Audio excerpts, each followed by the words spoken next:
الله الرحمن الرحيم عسى ربكم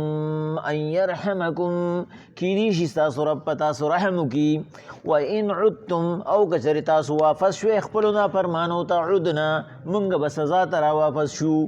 وجعلنا او ګرځول دي منګ جهنم دوزخ للكافرين دفار د کافرانو حسيرا کیت خانه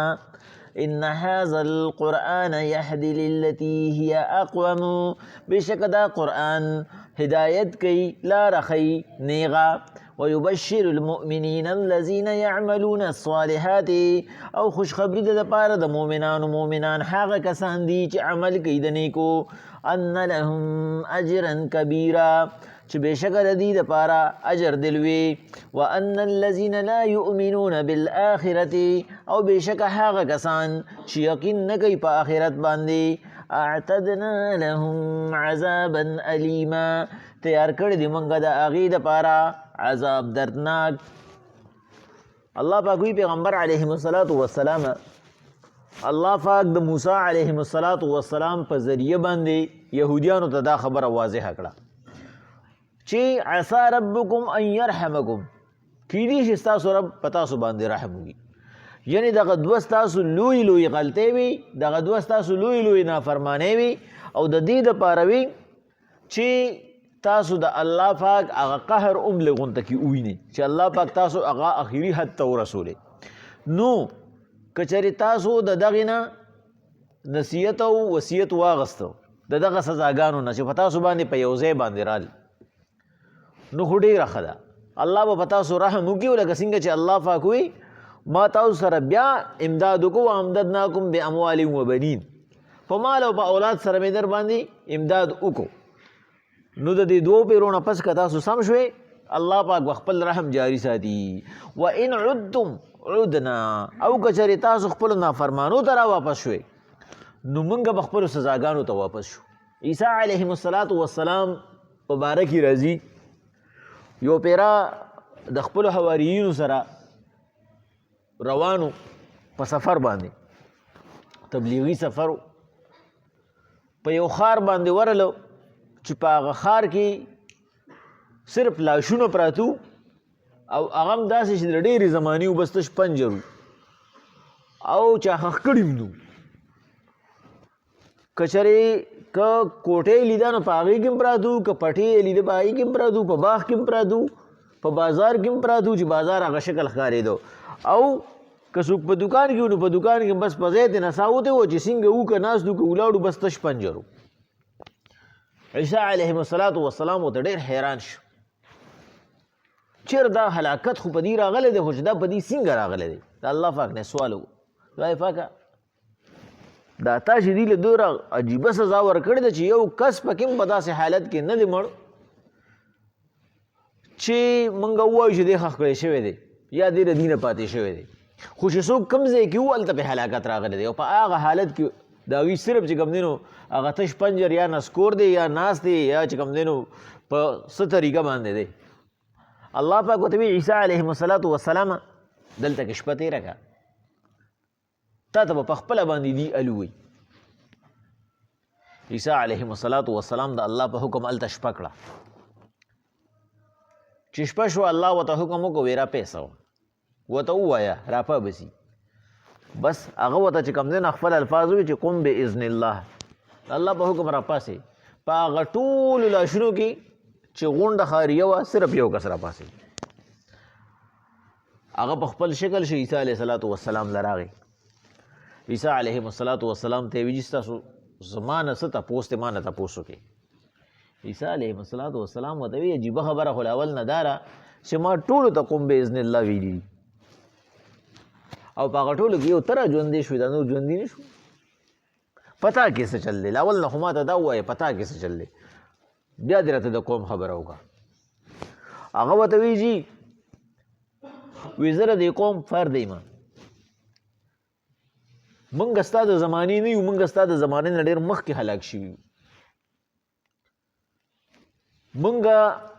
مسلمانانو په موسی علیه السلام ایمان د هغه باندې چې څومره منځونه فرض و په څه طریقه فرض و به موږ ادا کول زکات به مو ورکو د شرع موافق هر یو کار به م کوو که حقوق الله او که حقوق العبادو او الله پاک هم په موږ باندې ښه بسیاره رحم کړو او موږ سره د هر څه ښه فارواني وه او موږ ښه نیک عمله به عمله انسانانو. زمونږ دې کلي ته یو ورځ یو نوی کس راغی او هغه کس چې و هغه بدعمله و. موږ د هغه په باره کې معلومات ونه کړو خو بس موږ مې میلمه دی نو هغه ورو خپل کار شروع کړو. لکه موږ به ووایو د نن سبا زمانې کې بې مثالي کړو په چا باندې چرس شروع کړو په چا باندې پوډر شروع کړو په چا باندې آیس شروع کړو. بس خود به خود خلک دې ته تیار شو چې چا غلاګانې شروع کړي چا ډاکې شروع کړي چا شراب شروع کړو چا زناګانې شروع کړي تر دې پورې چې زمونږ هغه ډېر نیکان خلک هغه په اکثریت کې بدعمله شو بس د هغه په لار روان شو. په مونږ کې څه خلک داسې وو چې هغوی به د نیکۍ دعوت ورکو او د بدو نه به یې منع کړو په هغې کې یو زوم وم دغه کس ورته وایي په هغې کې یو زوم وم. مونږ تر ډېرې مودې پورې امر بالمعروف او نهي عن المنکر وکړو خو چونکې خلک چې کوم ناکاره خلک وو هغه ډېر وو نو زمونږ هغه نیکان خلک هم ورو ورو د هغوی په لار باندې ور واوړېدل هغوی هم د هغوی هغه لار واخېسته هغوی زمونږ لار وانهغسته تر دې پورې چې زه پکې یوازې پاتې شوم. ما خپل همت بې نه لو امر بالمعروف او نهي عن المنکر مې کوم خو اخر دا چې په ما باندې هم د هغه شیطانانو اثر وشو او زه هم د هغوی په لار ور روان شوم. په کلي کې داسې څوک پاتې نه شي چې امر بالمعروف او نهي عن المنکر یې کړی وي. بس یو ورځ الله پاک په موږ باندې ناڅاپه عذاب راوستو او ټول یې موږ په یو ځای هلاک کړو چې تر څو پورې پکې زه یوازې پاتې وم تر په هغې پورې عذاب نه خو چې کله امر بالمعروف او نهي عن المنکر والا څوک پاتې نه شو د نیکۍ دعوت ورکوونکي او د بدۍ نه منع کوونکي څوک پاتې نه شو بس الله ورله باندې عذاب راوست. د پیغمبر علیهم الصلاة والسلام یو ښکلی غونده کې وړوکی غونده حدیث راته رایاد شو. پیغمبر صلی الله علیه وسلم هم دې سره ریلیټډ خبره ده. پیغمبر علیهم الصلاة والسلام مسجد نبوي کې ناست و صحابه ورته ناست و. پیغمبر علیهم الصلاة والسلام د یو صحابي نه تپوس وکړو وایي ته څه کار کوې او ورته وایي زه ګلکار یم. پیغمبر علیهم الصلاة والسلام ورته وایي ته چې کله خپل کار لځې نو ته په زړه کې دا نیت کوه چې دا سنت ابراهیمي دي ځکه چې خانه کعبه ابراهیم علیهم الصلاة والسلام جوړ کړی و مزدور هغه اسماعیل علیه السلام او ګلکار ابراهیم علیه السلام. نو ته دا نیت کوه چې زه سنت ابراهیمي ژوندي کوم تا ته به خپله مزدوري میلاویږي او ستا هغه ټوله ورځ به په ثواب کې راځي ځکه چې دا عبادت دی د پیغمبر یو طریقه ژوندی کول عبادت دی. د بل نه یې تپوس وکړو ته څه کار کوې هغه ورته وایي جي زه کپړې ګنډم درزي یم. پیغمبر علیهم الصلاة والسلام ورته وایي صحیح حدیث مبارکه دی چې ته کله خپل کار ته کښېنې ته دا نیت کوه چې زه سنت ادریس علیهم الصلاة والسلام ژوندي کوم. ادریس علیهم الصلاة والسلام لومبی انسان و چې هغه د ستنې او د تار کار کړی تا ته به الله پاک دلته هم اجر درکوي او ټوله ورځ به ستا په عبادت کې تېرېږي. د درېیم کس نه یې تپوس وکړو ته څه کار کوې هغه ورته وایي جي زه کاریګر یم فرنیچر یې جوړوم. پیغمبر علیهم الصلاة والسلام ورته وایي ته چې کله خپل کار کولاوې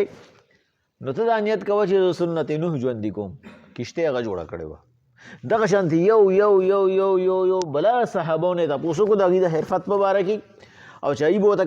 خبره کوله پیغمبر علیهم الصلاة والسلام به ورته وایي بس ته د پلانکي پیغمبر د سنتو اراده کوه هغه ټول کار به دې په عبادت کې تېرېږي او الله به پکې برکت ږدي او تا ته به په هغې باندې اجر هم میلاویږي. یو صحابي پاتې شو په ګوټ کې چې هغه پکې خپله هېڅ قسم خبره ونه کړه هغه پکې دا ونه وي چې زه څه کار کوم. پیغمبر صلی الله علیه وسلم ورته وایي ته څه کار کوې هغه ورته وایي جي زه بېروزګار یم ما روزګار نشته زه هېڅ کار نه کوم زه اوزګار یم. پیغمبر علیهم الصلاة والسلام ورته وایي ته امر بالمعروف او نهي عن المنکر کوه او تا ته پته ده چې دا امر بالمعروف او نهي عن المنکر د چا کار دی وایي دا زما کار دی. پیغمبر صلی الله علیه وسلم ورته وایي د چا چې څه کار نشته هغه دې زما کار کوي هغه دې د نیکۍ دعوت ورکوي او د بدۍ نه دې منع کوي. په حاشیه باندې چې کوم دی نو هغه شارح لیکلي دي چې پیغمبر صلی الله علیه وسلم ورته ووایي چې څوک غیبت کوي هغه ته وایي غیبت مه کوه دعوت ور ورکوه غیبت مه کوه. د دې غیبت په ځای باندې د الله پاک د بندګانو سره نیک سلوک کوه.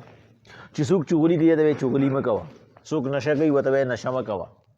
مثلا چې څوک چې کم دی نو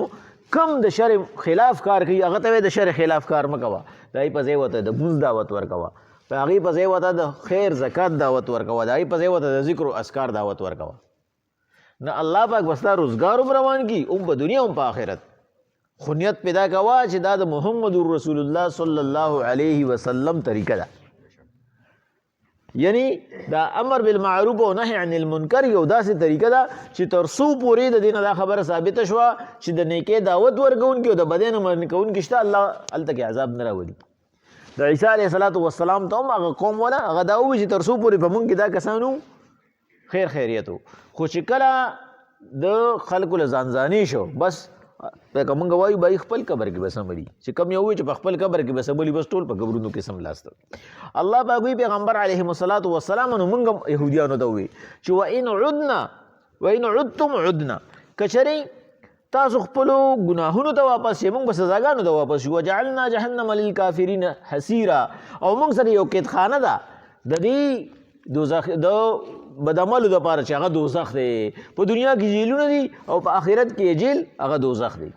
ان هذا القرآن یهدي للتي هي اقوم، بېشکه دا قرآن یو داسې کتاب دی چې دې لار ښیي نیغه.